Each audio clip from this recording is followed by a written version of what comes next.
Winter driving can be a dangerous proposition, and traction is the key to increased safety. Fortunately, the best traction control systems coupled with all-wheel drive can greatly increase safety when things get slick.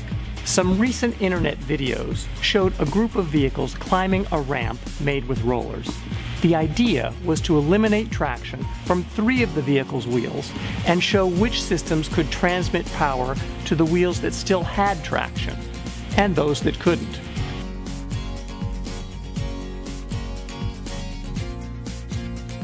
When Toyota engineers saw that video, they asked us at AMCI Testing how their all-wheel drive Venza with active torque control would fare against a comparable Subaru Outback, but in the harshest real-world conditions, glare ice. As background, it's important to know that we test more than 150 vehicles a year for most of the major manufacturers, so we have to remain truthful and impartial.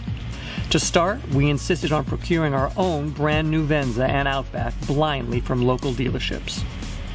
And to take the driver out of it, and to show Venza's ability to completely manage the situation on its own, consistent measured throttle will be applied and held during each sequence.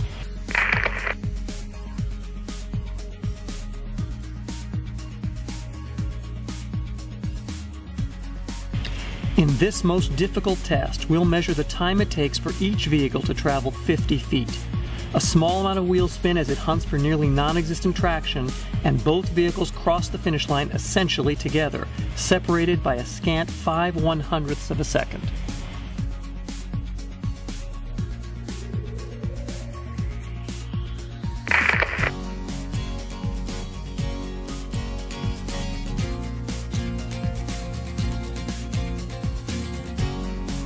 In this second test, we'll keep 3 wheels on ice, but give the left front tire unlimited traction with this metal plate. The challenge will be for each vehicle to channel as much torque as possible to that single wheel with traction, then drive the car forward. In spite of their technical differences, both vehicles successfully moved the 5 feet in almost identical elapsed times, 1.28 seconds for the Outback, and a slightly quicker 1.23 seconds for the Venza.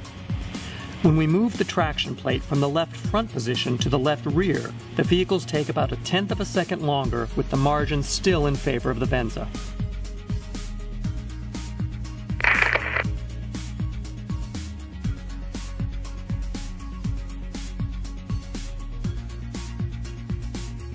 In another real-world scenario, we'll put the rear 2 wheels on ice and give both front wheels traction. Their performance is separated by a scant 1/100th of a second. And when you move the traction to the rear axle and put the front on ice, the results are again identical.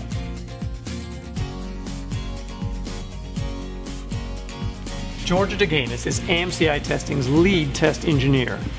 George, how can this be so close? Both of these cars have completely different all-wheel drive systems, even different wheel sizes. Break it down for us. You're right, it's a fascinating result.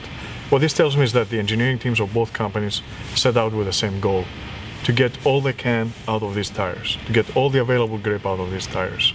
There are 2 different systems, different approaches, but the end result is the same. They both got every ounce of grip that these tires can offer.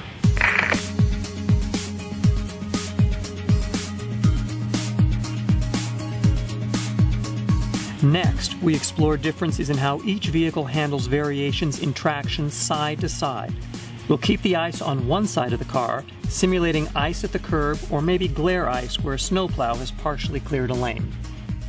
Both vehicles leave the line with a slight hesitation, but here too, they are separated by a mere 5/100ths of a second, this time in Outback's favor. Our conclusions? First, in automotive testing, results are only valid predictors of real-world performance when the tests are conducted in real-world conditions.